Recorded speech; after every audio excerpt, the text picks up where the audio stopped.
Hey, I'm Teja Gerken with Peghead Nation, and today I'm here with a very cool guitar with a cool story. It's a Tony Yamamoto 12-string guitar built in 2014. This is an instrument that belongs to a friend of mine, Steve Davison, great guitar player based in Little Rock, Arkansas. And I've known this guitar since it was brand new. Tony Yamamoto was a luthier based here in the San Francisco Bay Area for many years. He moved back to his native Japan about 5 years ago or so. I believe it was 2019. And as far as I know, he's not currently building instruments. But for about a decade or so, he was kind of omnipresent at different guitar events in San Francisco and the Bay Area.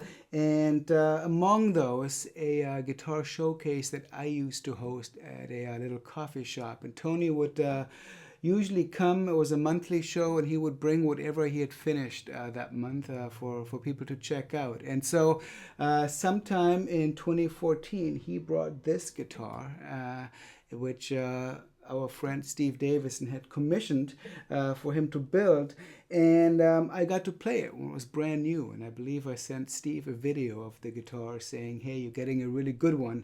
The guitar went off to Steve. Steve used it to tour with it for quite a while, and whenever I would play in Little Rock, I would borrow this guitar and use it at the gigs. Fast forward several years to just a few weeks ago, I was mentioning to Steve that I'm working on a 12-string guitar project, and he said, I know you really like that Yamamoto guitar. Let me send it to you for a while. So he did, and so I'm the custodian of this instrument for some time. We don't know exactly how long yet, but I'm super excited to have it, and it's so fun to be revisiting this instrument that I've known since it was first built, and I've always really liked Tony Yamamoto's work. There is a demo of at least one other guitar of his here on Peghead Nation, a very cool 6-string built with Paulownia woods. But as you can probably tell on first glance, this is quite an unusual guitar. So the most obvious element of it, of course, is that it has a very, very fanned fingerboard. It's a multi-scale. The scale length on the treble strings is 25.5, which is usually considered a long scale. The bottom is 27 inches. So that's really in the baritone range. There's a lot of baritone guitars that have a 27-inch scale. So the fan is quite pronounced, more so than on many multi-scale guitars. You can see the bridge is at quite an angle, the nut is at quite an angle, and it looks like the parallel fret on this is at the 5th fret. So depending on where you're playing on it, you feel the fan more than others. But it definitely, I believe, helps give the guitar this super rich tone and low bottom. I have it strung with heavy strings, tuned to dadgad, but a step and a half down, so I'm B to B. So it is not unlike a baritone guitar the way I have this tuned.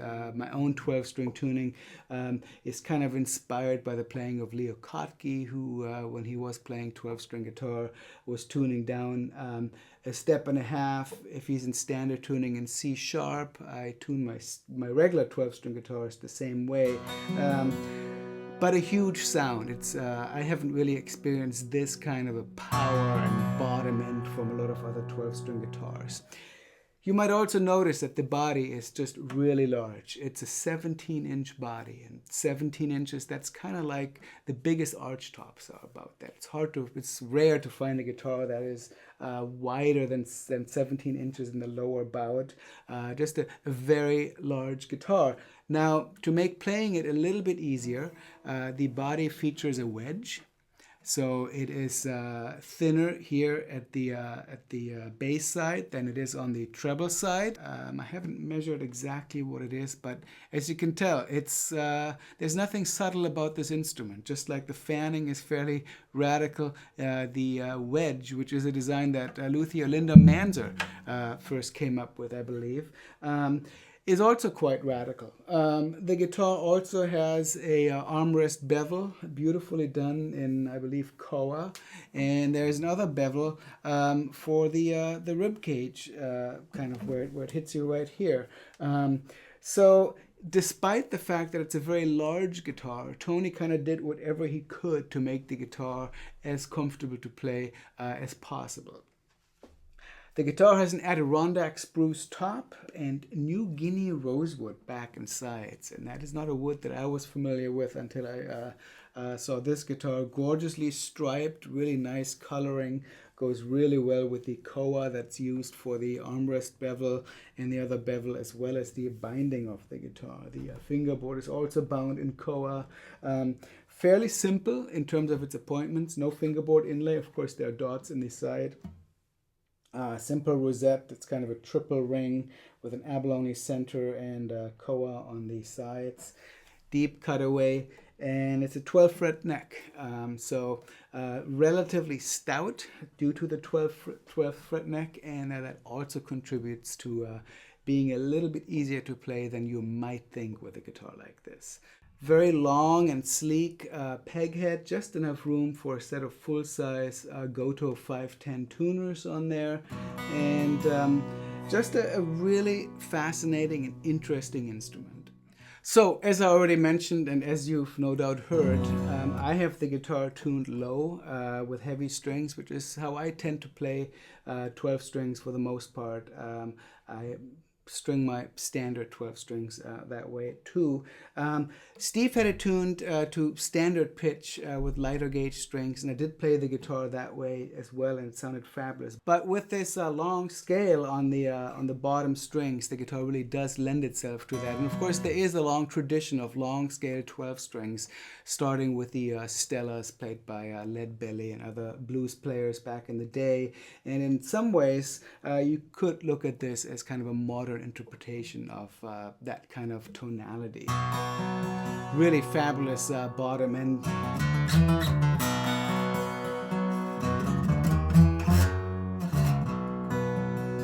But also very sweet trebles.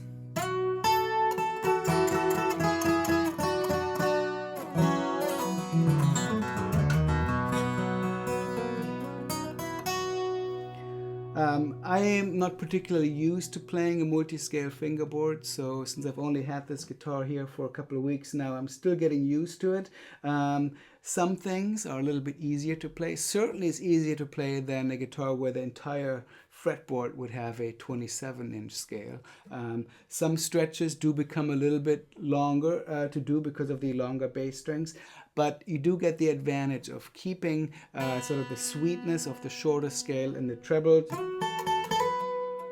and getting that rich bass on the bottom. And of course, the playability on the top is similar to a standard guitar. So it's just something to get a little bit used to.